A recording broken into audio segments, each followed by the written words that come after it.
L'heure H, le rendez-vous du Cercle des économistes. Bonsoir à tous et bienvenue dans l'heure H avec ce soir le rendez-vous du Cercle des économistes comme tous les lundis soirs. Après le choc du premier tour, eh bien, les couteaux sont désormais tirés entre les deux anciens premiers ministres. Justement, on va essayer d'y voir un peu plus clair. Depuis ce matin, on vous explique la comparaison des programmes économiques. On va essayer de voir qu'est-ce qui s'est passé aussi à l'étranger avec, pour le Cercle des économistes, son président déjà très bruyant comme d'habitude, Jean-Hervé Lorenzi. Bonsoir Jean-Hervé. Et puis à nouveau parmi nous, Emmanuel Jossuat, directeur des études chez COE Rexecode. Bonsoir et merci d'être là ce soir. Et un petit nouveau, évidemment, Emmanuel Le Chypre, qui est avec nous. Bonsoir Emmanuel. Bonsoir Edwige. La question que j'ai envie de vous poser d'abord, est-ce que s'il fallait comparer, faire un peu d'histoire, peut-être commencer par vous, Jean-Hervé Lorenzi, on dit beaucoup que François Fillon est le Margaret Thatcher qu'il nous faut. Est-ce que ça vous paraît la comparaison bonne? Et s'il fallait regarder le programme d'Alain Juppé et le comparer avec quelqu'un qui a déjà exercé ses fonctions, par lui-même, ça serait qui? Il y a deux parts dans votre formule. C'est Margaret Thatcher qu'il nous faut. Alors c'est Margaret Thatcher, voilà, qu'il nous faut. Alors Margaret Thatcher, c'est pas faux. Je veux dire, son programme est quand même très. Mais c'est à ce point-là? Enfin, Margaret Thatcher, ça n'a pas non plus été la fin du monde, mais c'est quand même un homme qui croit beaucoup à la dérégulation, déréglementation du marché du travail, du marché des biens et services, qui est convaincu qu'au fond, il faut remettre, pour dire les choses de manière très simple, la France au travail de manière un peu plus vigoureuse, sur un délai de temps assez court. Ce qui est frappant, c'est pas tellement les mesures qu'il propose, c'est la rapidité, ce à quoi il croit. Vous prenez un chiffre qui, peut-être celui qui me frappe le plus, c'est l'idée que les dépenses publiques qui représentent aujourd'hui entre 56 et 57% du PIB pourraient en 5 ans arriver à 50%. Oui, c'est très rapide, c'est non négligeable. Parce que, vous savez, dans toute cette comparaison, on explique toujours qu'on est 10 points, 15 points, 25 points au-dessus des autres. Il se trouve qu'on intègre beaucoup de choses, dont la fait de l'éducation, la santé, etc. Donc c'est non négligeable et la rapidité est forte. Qu'il nous faut, écoutez, là on verra l'usage. Je ne vous demande pas de nous dire pour qui vous allez voter. Hein, non. D'ailleurs, je ne vous le dirai pas, mais. Déjà, Jean-Hervé, sur le papier, il n'y a jamais eu de proposition aussi violente entre guillemets dans aucune élection précédente, on a vu des propositions de cette ampleur. Alors, peut-être deux remarques. Oui, rapidement. Très rapidement. Deux sujets majeurs pour notre économie, me semble-t-il. Évidemment, la formation et en réalité, elle est plutôt du côté de chez Juppé, c'est l'organisation. Et l'un et l'autre ont la même idée qui est, au fond, aussi majeur, c'est comment est-ce que je change la fiscalité du capital, ou plus exactement des revenus du capital. C'est assez fort. Mais on va rentrer dans le détail, évidemment. Juste, donc, la comparaison avec Margaret Thatcher vous paraît une bonne comparaison? Elle me paraît, je veux dire, raisonnable en tout cas. Et Juppé, ça pourrait être quoi? Je sais pas, Giscard, si on essaie de comparer, on pense pas à l'ancien Premier ministre, évidemment, qui met tout le monde dans la rue, mais je sais pas, en termes, vous voyez, d'action politique à conduire et de programme. Oui, je ne sais pas si... Alors je me tourne comme vous vous tournez vers Emmanuel Jossuat. On va rappeler que vous êtes administrateur de l'INSEE, vous connaissez très bien les chiffres. Hein. Donc comment est-ce que vous trouvez ces programmes et surtout... On parle beaucoup des différences entre les deux. Il y a d'abord une vraie communauté d'inspiration. Hein. Ce sont deux programmes d'inspiration clairement libérales, avec effectivement des efforts de réduction des dépenses publiques qui ont jamais été vus, hein, de l'ordre de 85 milliards pour l'un, 100 milliards pour l'autre. Donc voilà, environ 5 points de PIB, c'est absolument... en 5 ans, hein, quand même. En 5 ans. C'est déjà gigantesque. C'est absolument gigantesque. On a déjà vu ça ou pas? En France, non. Pas à ma connaissance. Enfin, ailleurs, j'interromps Emmanuel au moment de l'arrivée du général de Gaulle, c'est quand même très très fort. Hein. C'est pas tout à fait le plan Rueff Armand tel qu'il avait été défini, mais on est quand même dans une vraie rupture. Ça remonte il y a quand même quelques temps. Emmanuel, je vais vous passer la parole. Juste, allez-y, l'autre Emmanuel, je sois. Public, il est couplé à aussi un effort sur le prélèvement obligatoire qui est très important et donc qui fait que les deux finalement relâchent aussi un peu les trajectoires de déficit. Et d'ailleurs, contrairement à une idée qu'on a souvent, François Fillon davantage au début que Alain Juppé. Donc ça n'est pas uniquement une cure d'austérité, c'est-à-dire qu'au départ, comme les baisses de prélèvements obligatoires elles vont intervenir tout de suite, mais que les baisses de dépenses elles vont être perlées tout au long de la mandature, finalement on va avoir un creusement au début des déficits publics. Donc après il y a beaucoup de points communs sur le marché du travail, la dérégulation, le temps de travail, même si là François Fillon va plus loin, la réforme drastique de la fiscalité du capital, probablement François Fillon a davantage de cohérence et va plus loin parce qu'il fait un vrai taux proportionnel à 30% en substitution de la quasi-totalité des niches, qui est d'ailleurs une proposition que Rexecode avait faite, alors que Alain Juppé quand même garde des niches et donc à un taux finalement qui reste plus élevé à isofiscalité. Donc il y a des nuances. Probablement la nuance la plus importante, elle est sur la baisse des charges qui pèsent sur le travail. Oui, bien sûr. Ouais. François Fillon met en œuvre un quantum d'économie plus important, de 25 milliards d'allègements supplémentaires par rapport aux allègements existants, ciblés sur tous les salaires. Alain Juppé fait un effort de 10 milliards, donc qui est quand même inférieur. Et par ailleurs, il remodèle le CICE pour le centrer sur les bas salaires.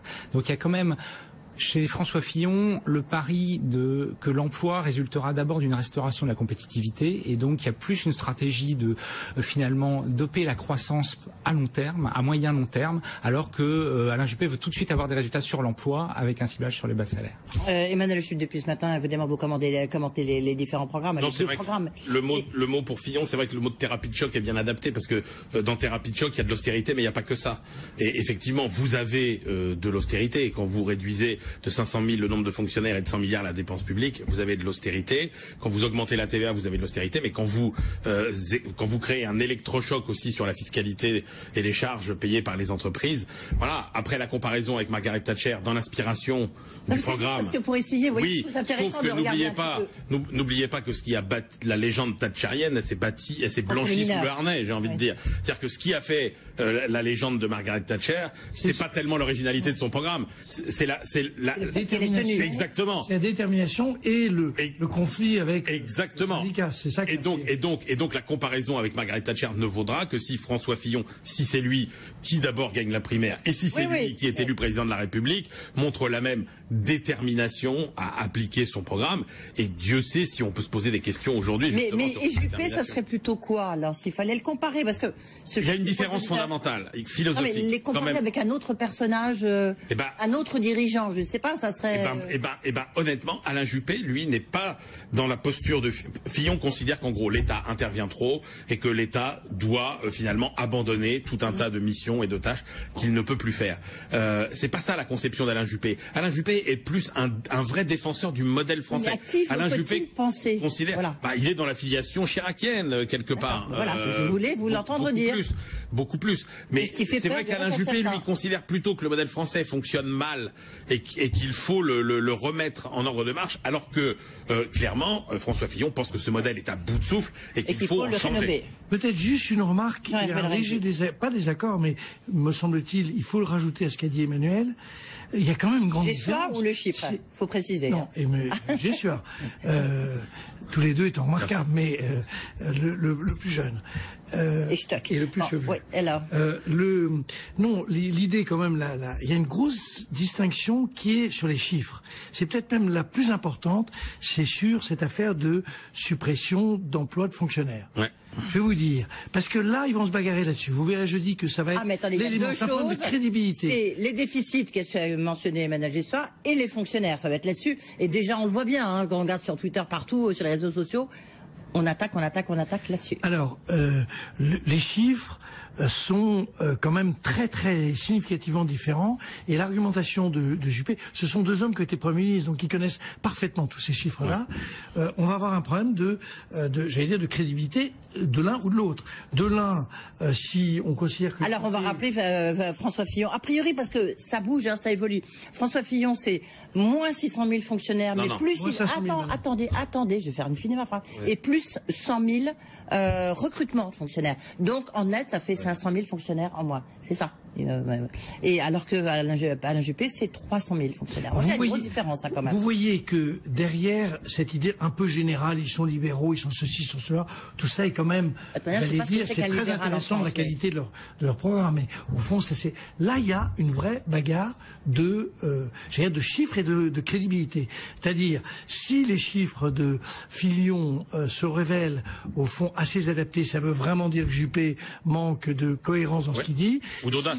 Ou d'audace. Si les chiffres de Fillon sont surestimés, ça signifie que c'est un petit problème de crédibilité dans un édifice important. Parce que là, je veux dire, 500 000, française, politique française. Donc on est dans un problème qui ressemble d'ailleurs un peu à ce qui se passe aux États-Unis quand les gens se sont battus sur la crédibilité des programmes économiques. En économie, il faut pas se tromper sur les ordres de grandeur.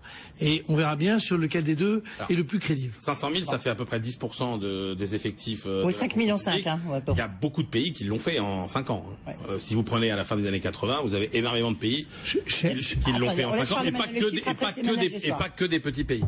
Et pas que des petits pays. Donc, c'est possible. Après. Lesquels, rappelez-nous, vous l'avez expliqué la semaine dernière. Vous avez des pays comme des pays scandinaves, comme le Canada, comme le Royaume-Uni, comme l'Italie aussi. Emmanuel Gessoir.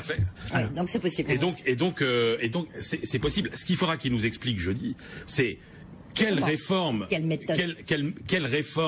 du fonctionnement de notre administration ils mettent en place pour que la qualité du service public soit assurée avec ces réductions. Moi, ce qui m'intéresse, c'est qu'ils nous expliquent comment, en gros, ils peuvent faire un service public et une administration qui nous coûte moins cher et qui est plus efficace. Emmanuel Gessoir. Ce que vous dites est très juste. Évidemment, on ne peut pas se contenter uniquement de l'approche purement comptable. Oui. Combien de fonctionnaires en économie, c'est-à-dire quelle est la qualité du service public, la qualité des ressources humaines dans la fonction publique, parce qu'on sait que c'est un très grand problème, la motivation. Et enfin, pour des mesures, pour des réformes quand même qui sont d'une si grande ampleur, et on a parlé des exemples réussis en Scandinavie, notamment, ce sont des boulots au Canada. Ce sont des pays qui ont d'abord créé les conditions d'un consensus, d'un diagnostic partagé. Ça a pris du temps. Ils ont pris le temps de la réforme et donc il y a une culture du consensus et de la confiance. Donc ça veut dire que les gens vont savoir pourquoi ils vont voter. Oui. C'est le cas pour les deux, du reste. Non, mais il y a l'objectif effectivement d'avoir un mandat clair, et tout le monde a en tête les mouvements, par exemple, par rapport à la loi El Khomri, d'un gouvernement qui n'avait pas été élu clairement sur un tel mandat. Une loi qui n'était pas la même au début qu'à la fin, quoi. Mais au-delà de l'élection présidentielle, il y a la capacité quand même à faire accepter sur une base sociale suffisamment large des réformes, et notamment effectivement cet ajustement drastique sur la question des finances publiques, mais qui doit aussi aborder la question de la qualité de la dépense publique, mais également la question notamment de la déréglementation du marché du travail, parce que vous avez quand même des propositions assez ambitieuses en matière, en matière de renvoyer à la négociation au sein de l'entreprise ou au sein de la branche des choses tout à fait structurantes comme les négociations en matière de temps de travail. Fillon d'ailleurs allant plus loin. Lui c'est 48 heures, je veux dire, c'est qu'il n'y a plus d'heures légales, sauf Juppé qui est imposé par l'Europe. Quand même une référence à une durée légale, et cela ou avoir des contrats qui facilitent, des contrats à durée indéterminée qui facilitent les licenciements, mais cela ne pourra être acceptable que si par ailleurs on met en face des nouvelles sécurités adaptées à ces économies de croissance. Et là c'est la question que suggérait Jean-Hervé Lorenzi sur la formation. Les deux parlent de formation, les deux parlent d'améliorer la formation professionnelle, mais il reste assez flou. C'est-à-dire pour l'instant ça reste à l'état un peu de... La question c'est est-ce que c'est acceptable? Message aux deux Emmanuel. Lorsque l'on regarde comment sont faits les grands chocs thérapeutiques ou économiques dans les pays qu'on cite, il y a toujours eu un degré de liberté. Il faut ne jamais oublier ça. La Suisse, la Suède, le Canada ont dévalué de 30-40%. Donc il vous faut à un moment du vent dans les voiles. Pour prendre une expression maritime. Il vous faut à un moment quelque chose. Alors c'est là où le choix est majeur de savoir si les baisses de charges sociales sont sur les emplois non qualifiés, c'est-à-dire vraiment sur le bas. Chez Juppé, c'est le cas. Hein. C'est le cas sur Juppé parce que ça donne à ce moment-là vraiment une capacité de créer de l'emploi très rapidement. On supprime les charges sociales. Et c'est un débat qui est majeur. Il y a 2-3 points qui permettent à un dispositif de réforme de se faire de manière positive, tout simplement parce que on a un petit coup de boost. Ne jamais oublier que la dévaluation en Suède et au Canada ont été majeures. Quand on dit ils ont fait des réformes, oui, parce qu'ils se sont aussi coller. Mais alors le vent dans les voiles, il peut venir d'où? Puisque justement, et du reste, c'est un des grands reproches que fait le Front National, enfin Marine Le Pen, c'est de dire c'est pour ça qu'il faut récupérer notre monnaie, parce que justement ça donnera le vent dans les voiles. On peut envisager une conjonction absolument géniale. J'allais dire la même chose. Alors, allez, non. L'idée simple que Trump va peut-être, curieusement, quand même, créer la croissance aux États-Unis. Donc il vient nous aider, Trump, que notre commission économique la Commission européenne va finir par sortir un plan Juncker un peu plus dopé, va être un peu plus souple. Donc il peut y avoir en réalité, notamment sur les déficits publics, une capacité d'un peu partout de voir le monde a besoin de se réactiver, et il se trouve que peut-être la conjonction, on allait dire la même chose. C'est ça qui est passionnant. C'est ça qui est passionnant, parce que pendant 20 ans, la France n'a fait que vivre sur la consommation et la dépense publique, pendant que les autres faisaient leurs réformes structurelles sur le marché du travail, notamment en matière de dépenses publiques, etc. C'est pour ça que François Fillon, il dit qu'il faut plus de compétitivité. Et voilà, et donc c'est pour ça qu'il ne faut pas se méprendre. Ce qui est bon aujourd'hui pour l'Europe ou pour le monde, comme le dit l'OCDE ou le FMI, de relance des investissements, etc., c'est bon pour tout le monde, sauf pour nous. Et donc c'est maintenant qu'il faut qu'on en profite pour faire nos réformes structurelles, pendant qu'effectivement les autres vont peut-être, eux, se mettre à dépenser davantage, et notamment l'Allemagne qui a pas mal augmenté. Bénéficier des baisses de charges, et notamment à l'exportation, et la TVA va peser sur la consommation de produits, notamment importés.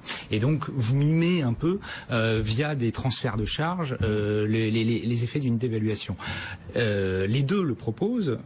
Fillon, là encore, le proposant un peu plus nettement, avec une hausse plus prononcée de la TVA.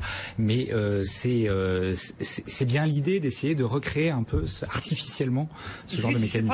L'avantage qu'on a, c'est qu'avec un Trump qui fait grimper le dollar comme il fait grimper, formidable. On a un petit peu notre dévaluation. C'est d'ailleurs juste un mot, la vraisemblablement grosse erreur qui a été faite au début du quinquennat de François Hollande, c'est qu'il avait en réalité, il avait qu'à dire la majorité précédente a voté une TVA sociale, je suis obligé de la suivre. Il aurait résolu son problème vraisemblablement fiscal. Il a fait il l'a reconnu dans le livre de Françoise Fressoz. Lorsque Angela Merkel a augmenté, c'est Angela Merkel qui a augmenté la TVA 3 points, je m'en souviens de Alain, etc., certains qui disaient ça va être la catastrophe sur la consommation. En fait, ça a eu très très peu d'effet. Je parle sous votre contrôle. Visiblement, personne ne le sait. Ça dépend.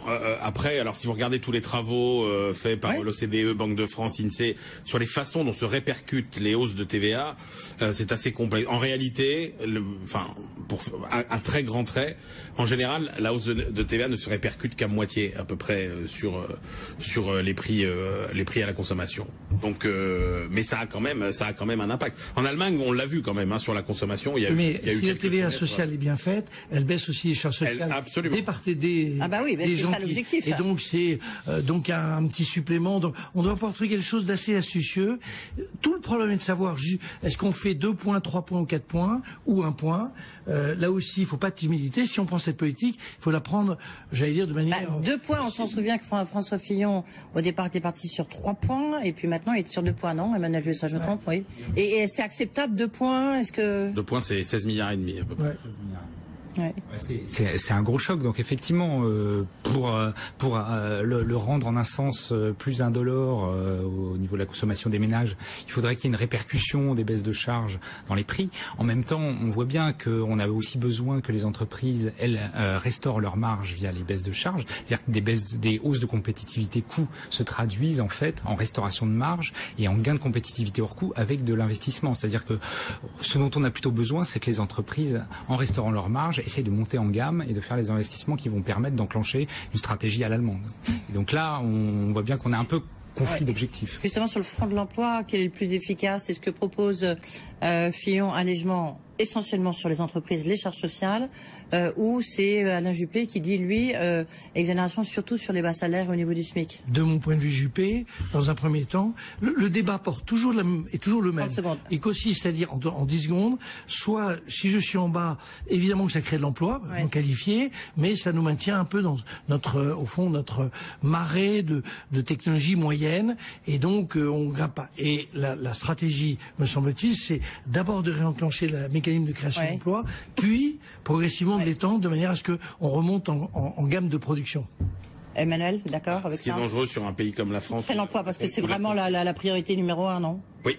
C'est sûr que les allègements sur les baisses de charges, sur les bas salaires créent plus d'emplois. Sauf que Fillon allège 2 fois plus. Fillon c'est 25 milliards d'euros.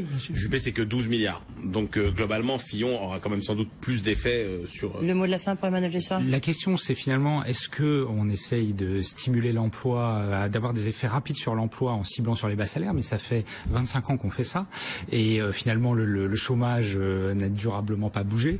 Ou alors est-ce que on prend l'emploi comme la conséquence d'une restauration de la compétitivité. Et à ce moment-là, ça veut dire baisser les coûts sur l'ensemble des entreprises, y compris celles qui ont des hauts salaires et qui sont exposées à la concurrence internationale. Notamment, ça concerne les coûts du travail, mais également d'autres coûts. On peut penser à la CVAE. Merci beaucoup. En tous les cas, réponse évidemment dimanche prochain, première étape. Et puis après, on verra évidemment. Merci beaucoup d'avoir été avec nous pour ce rendez-vous du Cercle des économistes. Dans un instant, ce seront Fabrice Lundy et ses décodeurs.